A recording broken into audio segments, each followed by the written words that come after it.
আসসালামু আলাইকুম ভিউয়ার্স। আজকে দেখাবো যে কিভাবে আপনারা আপনাদের ফোনটির নোটিফিকেশন খুব অসাধারণভাবে করবেন।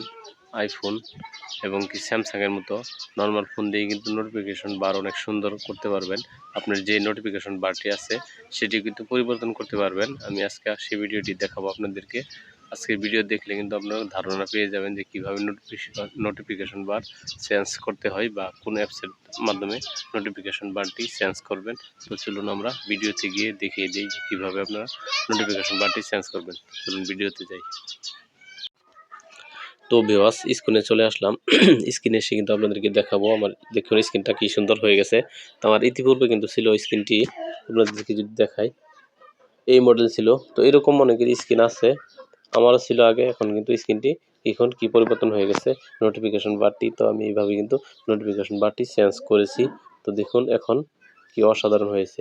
তো এখান থেকে যদি চাই আমরা এখান থেকে আলো বাড়াতে পারবো এবং কমাইতে পারবো, এবং যে ফ্যাসিলিটিগুলো আছে এগুলো কিন্তু আমরা এখান থেকে বাড়াতে কমাতে পারবো ওই অ্যাপসটির মাধ্যমে। তো এই অ্যাপসটি আমি দেখিয়ে দিব যে কিভাবে আপনারা পাবেন বা কোথায় পাবেন। ভিডিওটি দেখলে কিন্তু আপনারা পেয়ে যাবেন যে এই সিস্টেমটি আমি কীভাবে করছি এবং কীভাবে করতে হয়। তো দেখুন কি অসাধারণ লাগতেছে। অডিও কিন্তু এখান থেকে চালাইতে পারবো, সব কিছু কিন্তু এখানে নিয়ে নিতে পারবো। তো দেখুন এখান থেকে কিন্তু অটোমেটিকলি নিয়ে নেবে তারা। তো এটি করার জন্য সর্বপ্রথম আপনারা আপনাদের ফোনে চলে যাবেন প্লে স্টোরে। তো প্লে স্টোরে গিয়ে আপনাদের লিখতে হবে, সকলের ফোনে কিন্তু প্লে স্টোর আছে। তো এই অ্যাপসটি কিন্তু, তো দেখুন এখানে এই অ্যাপসটি কিন্তু আপনারা প্লে স্টোরে পেয়ে যাবেন।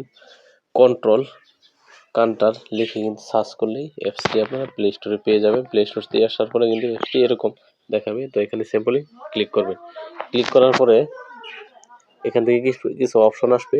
তো অপশনগুলো আপনারা অ্যালাউ করে নেবেন। অ্যালাউ করে নিয়ে কিন্তু এখানে চলে আসবেন। তো আমি দেখাচ্ছি আপনাদেরকে। চলে আসলাম অ্যাপসে। অ্যাপসে আসার পর প্লে স্টোরে কিন্তু আপনারা এই অ্যাপসটি অ্যাভেলেবেল পেয়ে যাবেন।